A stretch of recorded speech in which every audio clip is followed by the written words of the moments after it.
ASP. The gateway was seen as a commercial entrance to the community. Of course, that's a 1999 view of the community. But a gateway can be many things. A gateway district to the downtown is currently where Elevation Place used to be in a gateway district as well. So they mean different things in different places. Right. So when you say that it maintains the gateway, but it is a change of use, so what is it that's being maintained? I think the intent is to still be welcoming to the community. Whether or not that's a commercial welcoming is part of the amendment. So you've arrived. Correct. My other question, just a matter of course, we're going to hear tonight various feedback, and I know we've received some written submissions. Is it the administration's intent when we come back to second reading that you will be addressing the general themes of those various submissions? That is the general intent at Great. second reading all the time. Great, thank you. Are there other questions from members of council? Seeing none. Thank you, Mr. Storfleet. Thank you. This time I'll invite members of the public to speak to the bylaws. Since it's not a large crowd, we won't worry about alternating between opposed and support and all that. Just I invite anybody that would like to speak to the podium. Please speak your name very clearly into the microphone. And if you have an affiliation.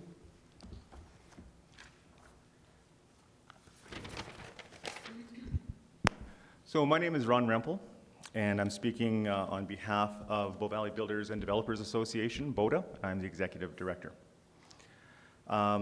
As you know, BODA is a membership-based organization. We serve the needs of the building and development industry in Canmore and the Bow Valley, and we currently have over 225 members. The BODA Board of Directors has discussed this issue of the proposed Palliser Mustache Lands employee housing development at length. And as you know, I shared the concerns with Town and Canmore Council. We've also shared this with our members as well. We've encouraged our members to get engaged in the discussion, understand the issues, come to their own conclusions, and to let Council know their individual opinions regarding this proposed development. I expect that there will be submissions from BODA members that you will receive. The BODA Board is very supportive of the provision of employee housing in Canmore. In fact, 3 of the BODA board members are businesses that in Canmore that are currently required to provide employee housing in their developments. BODA has been advocating for a broader requirement for employee housing in Canmore and has been advocating for a plan that encompasses the development on the Palliser lands to avoid any one-off developments. While BODA supports employee housing developments, the board does not agree with this significant change in the type of development planned for this gateway entrance into Canmore, and does not agree with the process that the town is undertaking to rezone the lands. The proposed change to mainly and possibly purely residential with a little bit of local commercial is significant. The BODA board believes that this level of change on the most visual entrance into Canmore must be properly planned. The land is not appropriate for employee housing. While the initial built form can be controlled through the architectural design standards, there will be pressure on the town to relax those standards to make an employee housing development more affordable. Further, it will be difficult to control how the employee housing development will look in the future. This is a very visible entrance into Canmore and the national parks as well, and must be protected now and into the future as the gateway entrance into our community.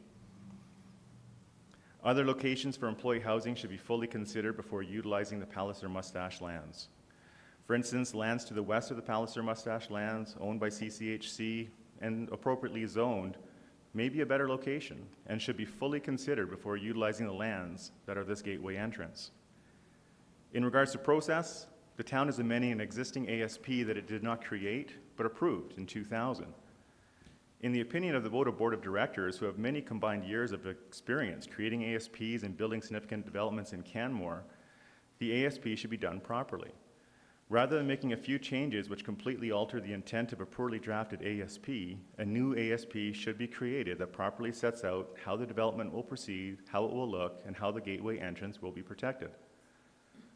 The process that the town of Canmore is following is significantly different than what a private developer would be required to follow. The planning and development process is in place to ensure that a proposed development meets the stringent requirements of the town. The details are contained in our submission, so I'm not going to go through those details. But in short, many of the plans and studies that a private developer would be required to provide before an ASP would be even considered to be complete are not required by the town for its own development. Not only is this a double standard, but it also jeopardizes a development which will be visible to all passing by or into Canmore for decades to come. The ASP process is intended to identify development issues in advance and ensure that appropriate solutions are in place. We recognize this process takes time, and thus the proposed EH development may be delayed while planning is completed. However, we believe that it's better to plan the development properly from the outset, especially on the gateway entrance to Canmore. Thank you for considering our position. Thank you, Mr. Rempel. Just a couple of questions that I have, I guess, for you in your role as representing Boda, or perhaps just in your own person. But so from the Boda perspective, I know you encouraged Boda members to become familiar with the proposal and share their opinion, their perspective with council. Typically, we look for input by this time. Granted, there are occasions when we receive input after the public hearing, but to date, to my knowledge, we've received, well, very few comments from members of Boda. How would you interpret that in your role? Would you have expected to see a reasonable, a large amount of input from Boda members, or does it surprise you that there's almost no input? No, that doesn't surprise me. I anticipated that there would be probably half a dozen or more submissions based on feedback that I received directly from members that responded to me. What I find is that the members elect the board and expect the board to speak on their behalf.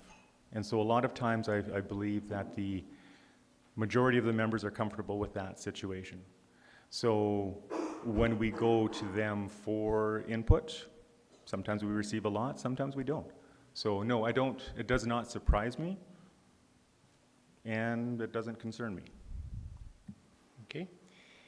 As representative of the building community, would you say that it's reasonable to expect that builders in this community or builders in general could design a project to meet this vision that would be designed to be attractive and welcoming?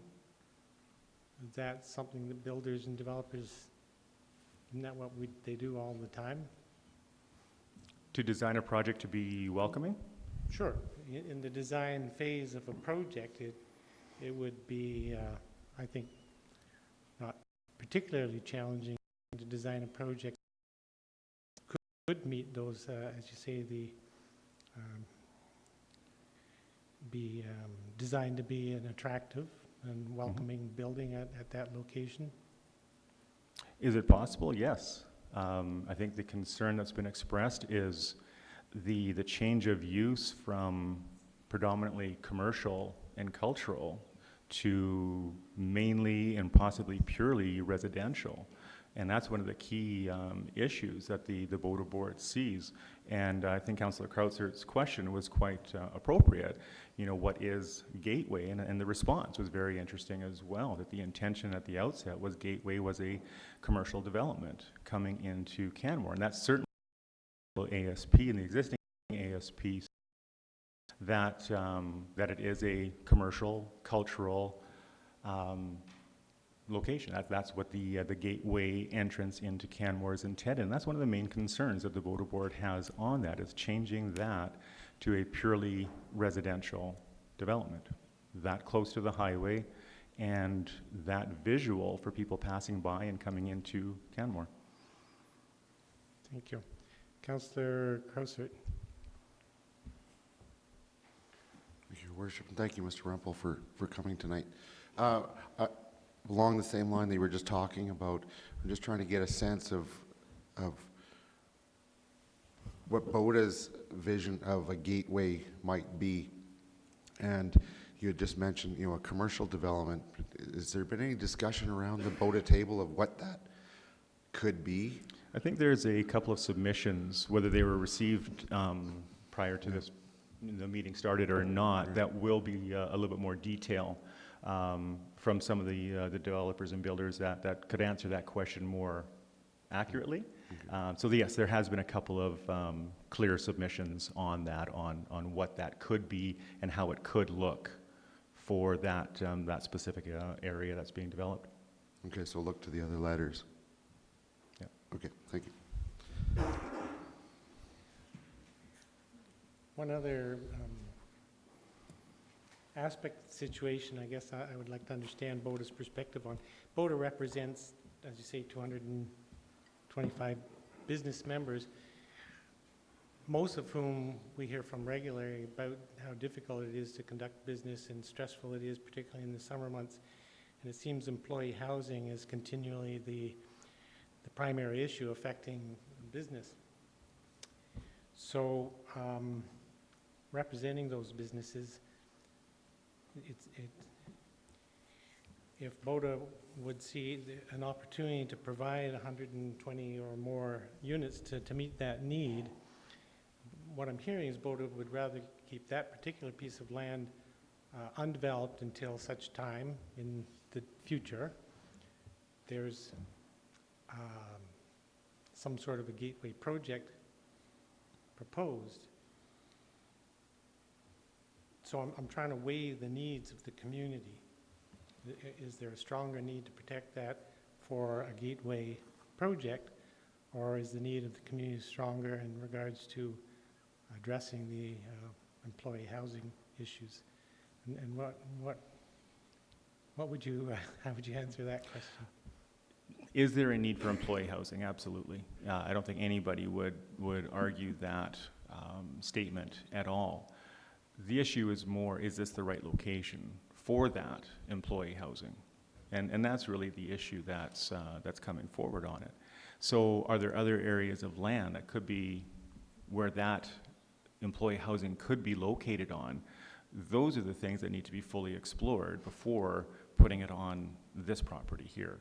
So if there is a land that CCHC owns that could be developed into that, then CCHC could own the employee housing development moving forward.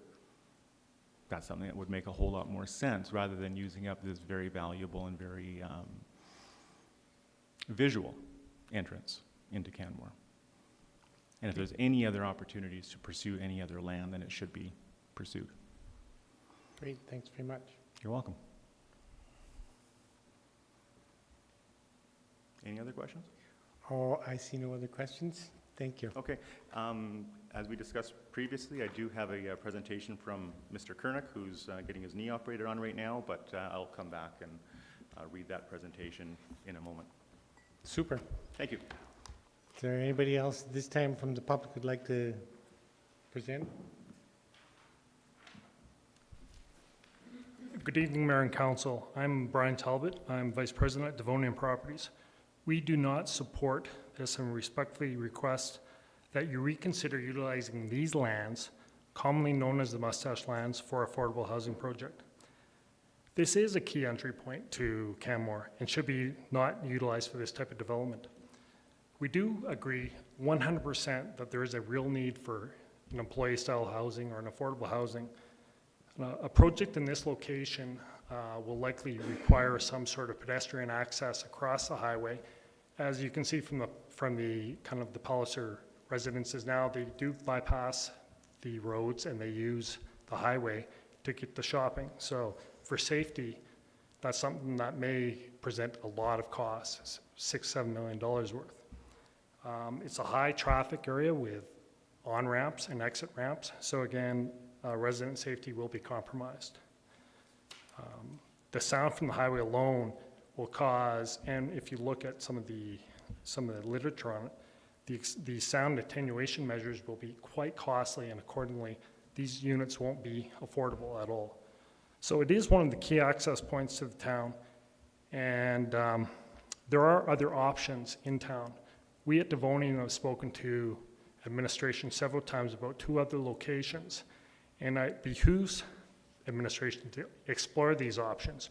One is within the control of the town of Canmore across from the senior center, and the other is privately held. But again, we've talked to both Mr. Borman, I believe, and Ms. McCollum, and administration about one of the privately held chunks of land. And we've also talked previously about the land across from the seniors' housing. These are both within walking distance of major shopping. They won't require any mitigation to flood areas, which if you guys were here in 2013, that was all underwater there. The area over by the senior center has some issues, but again, given administration some time, they can deal with those, and you can do something that benefits the community as a whole and leaves this area as a true gateway. That's all I have. Thank you for your time. Thanks, Mr. Talbot. So just before you go, so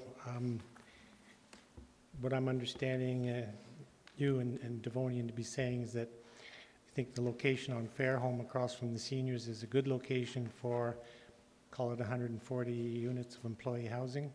Based on the size of the land, depending upon where the environmental boundaries end up on the rear of the site, you should be able to accommodate that amount of I wasn't thinking so much in terms of land mass as in location in the community, in a predominantly single-family neighborhood and across from a seniors lodge. Is that? It's close to walking distance. It's walking distance to the downtown businesses, and it's walking distance via the pathway to the major shopping areas. So we think it's a great location. Thank you. Nothing else, okay. I'm sorry, are there any other? Thanks very much, Mr. Talbot.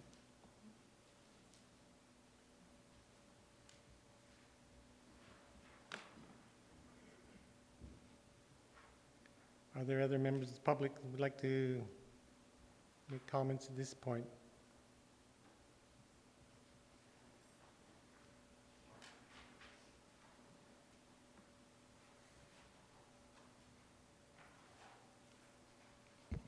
Good evening. I might be a bit premature with my submission because I thought I would hear more about the plans and the extent of the development, so my comments might not be relevant at this point.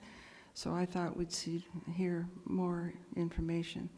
I think the information was all published prior to the public hearing. Yes. But not in the council chambers. It was presented in council and it's on the website. I'm looking for, yeah. But there was a presentation at first reading, and then all the presentation or the information is available online. Okay, thank you. My name is Eileen Patterson. I want to bring council's attention to some of my observations from living at the Palliser. First of all, there is an elk herd which often come down from the benchlands to graze on the mustache land. One recommendation is to ensure that council consult with Alberta Parks to determine effects, if any, on the herd. There are also traffic concerns on the 1A highway. At night, the herd often crosses the 1A and you can't see them at night, causing traffic hazards. Secondly, the Palliser has no visitor parking, and with more development, this causes more congestion in that area.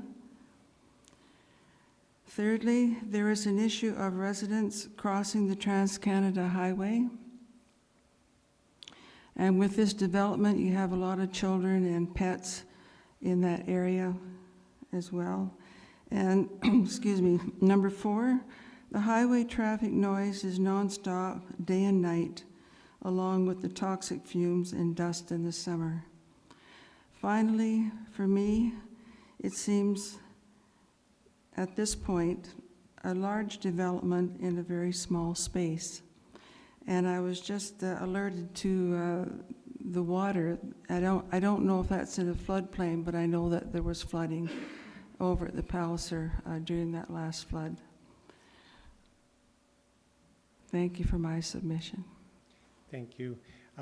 You referenced elk being, you mentioned the 1A highway.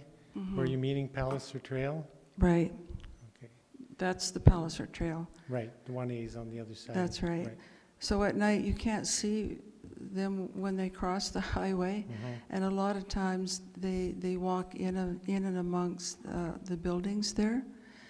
And there's a lot of traffic on that road now, and they're all speeding. They're not doing the speed limit.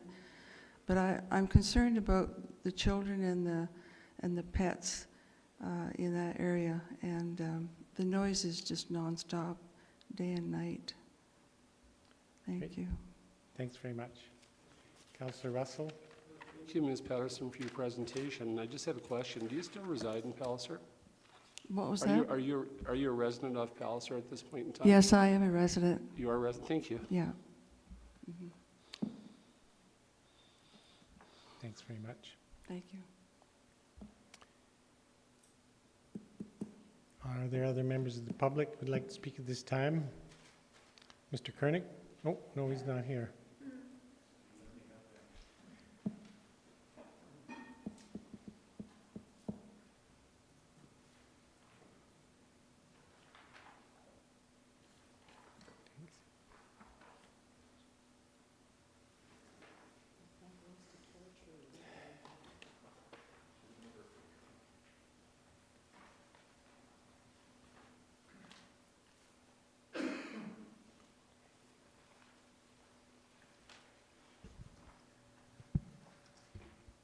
Frank was unable to be here, so he just texted me and asked if I would be able to read this letter out to you on his behalf. I think he's in the process of getting his knee worked on, so thank you for your indulgence in allowing me to do that. So when you look at me, pretend that I'm Frank. Don't know if I like that comparison or not, but we'll go with that. So attention Mayor and Council, read the public hearing for Palliser Area Structure Plan and Land Use Bylaw amendments. Please accept this letter and comments as my submission not in support of the proposed amendments to the Palliser ASP and Land Use Bylaw. First, I am in total support of the submission presented by BOTA. Secondly, I am extremely disappointed that the town of Canmore does not require of itself the same rules, policies, process that it would of any other landowner. There is a current ASP on this site that this application is in a 180-degree opposite direction for the previous intent of the area. Third, I appreciate that this council is taking an initiative to try and help some of the current ongoing problems we have in our community with shortage of staff housing. This is not a new issue. This has been an issue for 20 years.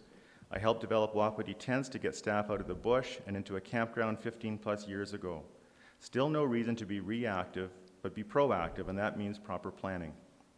I cannot support a process that will see only staff housing on the entrance to the town of Canmore. It is just bad planning and reactive. Many communities did not plan their front door properly and now regret it. Staff housing at this location, unless comprehensively planned, will be forever a stain on the Canmore entrance. Let's do the planning right. If properly planned, part of this site could accommodate some form of staff housing and PAH in a multi-use site. See my attached plan for what I believe is the rough layout of uses for this site and their location. Remember, the other half of the Mustache lands should be planned at the same time with appropriate uses. Selling half the site for a hotel to buy additional lands in appropriate locations somewhere else in town, or to help fund a comprehensively planned multi-use highway commercial, employee housing, and or PAH on the other half of this site is the right way to approach this. We have limited land in Canmore. Let's make sure it is maximized for the highest and appropriate use. Some of you may know I have also been working on an option for an appropriate place for some form of employee housing. This is the old Burnco site. I personally know Jim Burns, the founder of Burnco, as he owns a home in my Invermere development. I approached him a few weeks ago and then approached Stephen Ross of Devonian, as I know he talked to the Burns family last year. He has agreed to sell the 2 acres of land to either Devonian, who was interested in an employee housing community on that site last year, or to the town of Canmore. If Devonian was not to move forward, the town could buy it and sell the other 2 acres on Palliser for an equal amount. Either way, this is a win for the town of Canmore and for employee housing in an appropriate place. We all know this site is too valuable to be turned back into the middle of a town as a cement plant. It is the perfect site for employee housing. See attached site plan. It is walking distance to downtown, grocery stores, recreational amenities, bus stop right out front, etc. It is my understanding that a formal agreement is in the works between the 2 parties. This site will require rezoning, and it is the perfect place for employee housing. I formally request that the town give this site the effort and support to rezone this site immediately for employee housing once the application is submitted. Steve has committed to be in the ground this year if zoning is approved. The RFP process can be a good idea on areas where some detailed planning has already occurred, as was done by the town of Canmore on the old daycare lands. This is not the case on the Palliser lands. It is the main entrance to the town of Canmore. It is a highly visible site for millions of tourists traveling to Banff National Park. There is no appropriate pedestrian access to town. Someone's going to get killed. It deserves more comprehensive planning and thought. I thank council for their time and consideration. Frank Kernick. I don't think I'm going to be able to answer any questions on that. I'm wondering, since there's a representative of Devonian here, I would ask Mr. Kernick, if he was standing there, how far along in discussions Devonian is with the Burns Company. I understood that there wasn't anything happening there, and with the indulgence of council, I'll invite Devonian representative back up. Mr. Talbot, if you don't mind Yes, speaking to Mayor that. and Council. We entered discussions last year on this site with the Burns family. We then approached administration to discuss the options for that site in terms of what type of employee affordable housing would be, whether it be a rental, sale, or a combination thereof. It was at the same time as discussions on the site across from the seniors. So from a negotiation perspective, we're just finalizing paperwork. So you are actively in negotiation with Burns? We have on an that agreed land? upon price, yes. And just to clarify one of Frank's comments, in the ground this year means 2017. Yeah. Okay. Not next week then? No. Thanks, Mr. Okay, Talbot. thank you.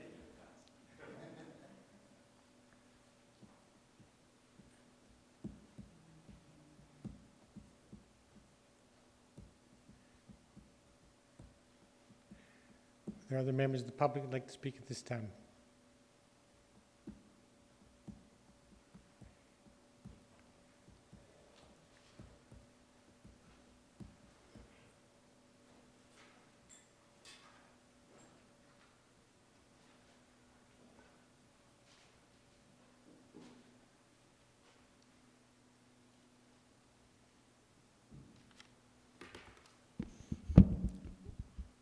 Is this for the Mustache Lands, or which one? I'm sorry, I Yeah, arrived late. this is regarding the 3 bylaws having to do with the Palliser Trail land use. Palliser Trail, the Mustache Lands. Yeah. Yes. So my name is Jan Taffel. Do I need to give my address? Okay. My father... Holy crap. That's $50 to the food bank, Councillor. Sorry. My name is Jan Taffel. I'm speaking regarding the Mustache Lands. My father, one of his last jobs that he did as an engineer was he built the interchange of the Mustache Lands. I've known since the years that it's to be for housing. The province did own it at that time. So I've been asking since about 2014 when the town entered into discussions regarding the old daycare lands, or what we call it, Larch Park, because that's what the map with the town of Canmore has it as, Larch Park. And initially you wanted $3 million to mitigate the flood. and then you found out you can't use that monies. And I pointed out in 2014, 2015, that you can use the mustache lands for housing. So now you're going to go ahead with this housing, and you've just brought this on us so quickly. Where is it that there's going to be protection for the people who are living there? They're walking across the highways now, and there needs to be safety for them. And so how can you be rushing this through when you're asking for, in 2-3 days from now, you're asking for the potential developers to come back with their plans, when first it's like you're putting the cart before the horse. There needs to be a lot of safety first. You have to think about the people who are going to live there. They may not have cars. They won't even have a bicycle if it's going to be employee housing. So we've asked for you to slow down when it comes to Large Park. We're asking you to please slow down for mustache lands. There needs to be discussion. As you can see, nobody even knows that this public hearing. There's hardly anyone here. The town, what do you think they're doing? They're getting busy for Christmas. They've got lots of concerts to go to. They're not here for a reason, because they don't know about it. There needs to be proper public consultation. And public hearings, they're a huge expense, and they're a waste of my time and everyone else's. So just, you didn't actually state, I'm assuming you're opposed to employee housing on the Palliser land? No, I've always told you guys to do some housing on mustache lands, but you're way too fast at this. Like, can't So you you're in slow down? support. You're in support, you just want us to move forward more slowly. Much more slowly. But you're in There needs- support of the intent of housing on those lands. Housing, but it's also supposed to be zoned for some commercial, and now you're trying to wipe out all the commercial? There just isn't a lot of logic. I'm sorry that I was late coming to the meeting. I haven't seen if there's any proposal whatsoever for commercial, but you can't just do 100% housing in an area that's always been landmarked since day one. You got to think of things like 30, 40 years from now. Where's our commercial base going to be? Okay, thank you. You're welcome. Anybody else from the public like to speak at this time?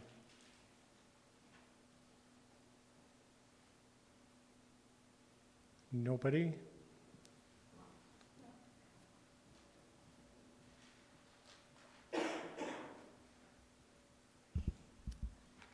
Good evening, Council. My name is Jessica Carpat. I represent Three Sisters Mountain Village tonight.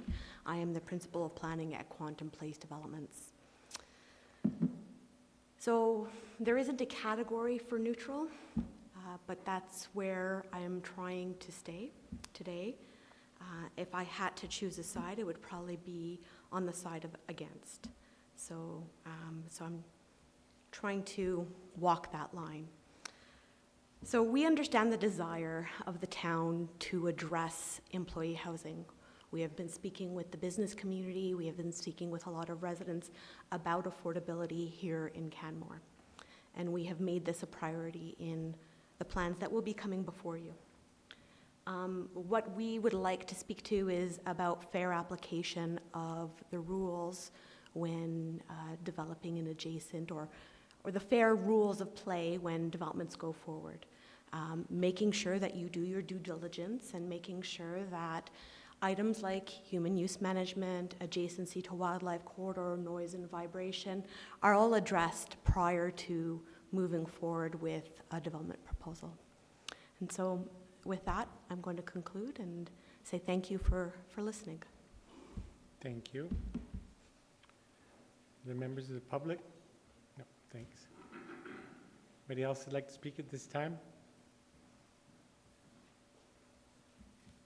Seeing none, I'll ask the municipal clerk to read into the record the names of those who've provided written submissions.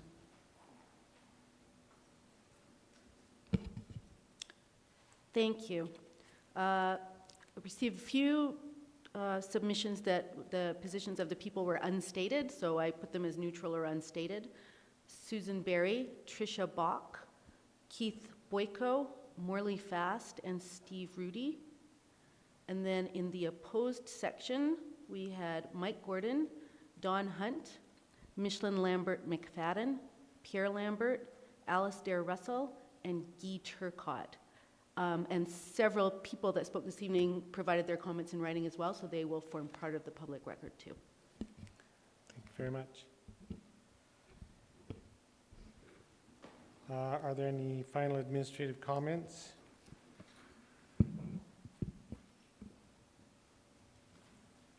No, Your Worship.